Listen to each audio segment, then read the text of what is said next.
Hi, I'm Rosie Birkett and today I'm making a delicious crab and Comté tart. So to start with, what we're going to do is make our cheesy Comté pastry. So I've got some plain flour here and some chilled cubes of butter. And then I'm going to rub in the butter to the flour. When I'm doing this, I always think about dealing cards, and that's the movement that I use to rub in the butter, so that you're getting nice fine flakes of butter and keeping it really light. Right, so I'm happy with that consistency, and now I'm going to add in the Comté.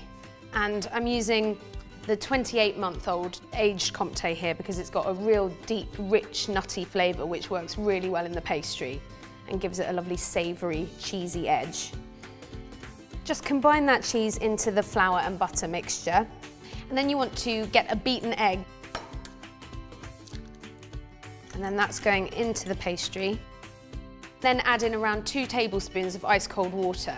And for this, you want to sort of judge it as you're going, because obviously it depends on the climate and on how hot it is when you're making pastry. So I would just add one at a time and see how you're going, because you don't want to end up with sticky pastry that's difficult to work with.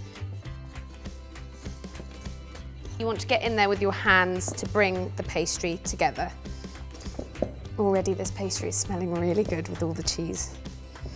Then just give it a little bit of a knead on a chopping board. Lightly flour it first.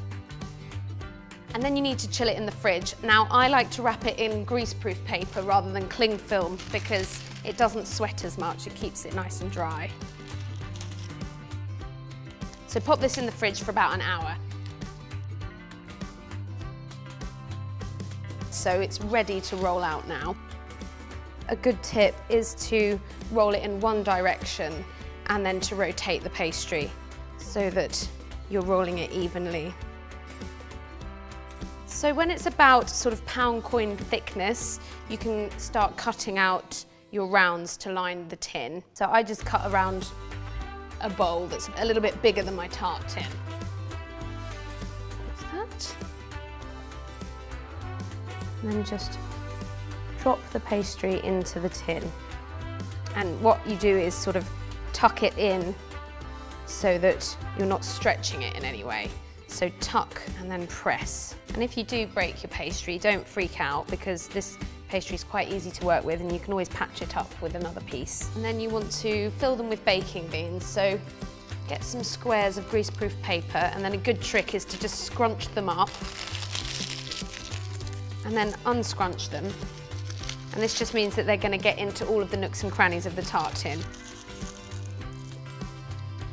Once you've filled all your tarts with baking beans, you want to put them onto a baking tray and bake them in a preheated oven at 180 or 160 fan for 20 minutes.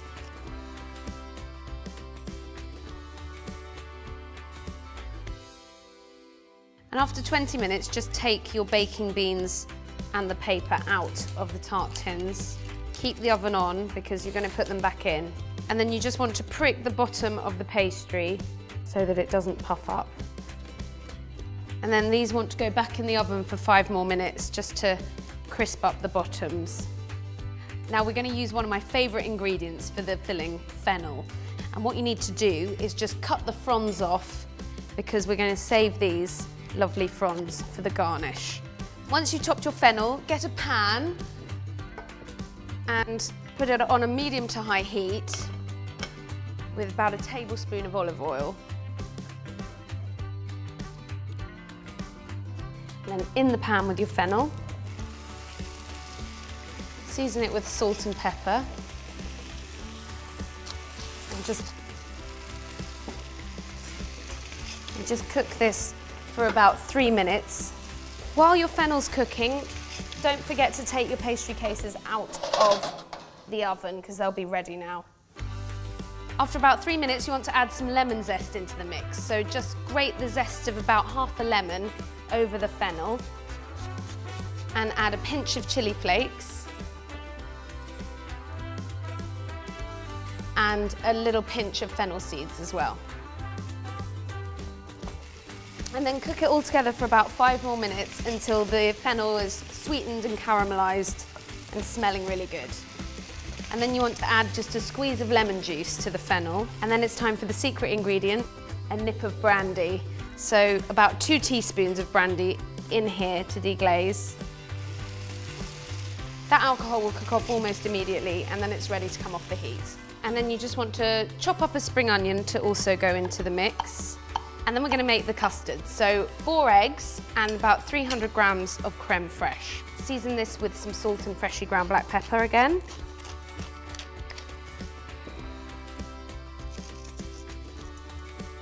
And a good grating of nutmeg. And then you want a few leaves of tarragon. Just chop those up. And then put the spring onions and the tarragon in, and the Comté, saving a little bit to go over the top of the tarts at the end.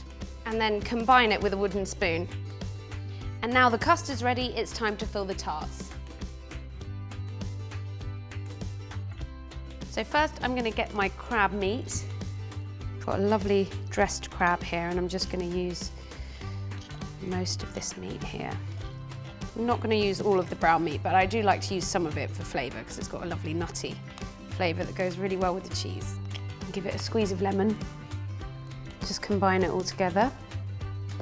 And then you want to divide the fennel mixture between the tart cases. So. And then go in with your crab. And then you want to spoon the custard into the tart cases. So. Just be a bit cautious with how much you're putting in. You don't want to overfill them because you don't want them to spill over too much. And then I'm going to go over with some more of the grated Comté just to finish off. Just a little bit. And then some of the finely chopped fennel fronds that we reserved earlier, just for a little pop of colour. And then these are going back in the oven for 20 minutes.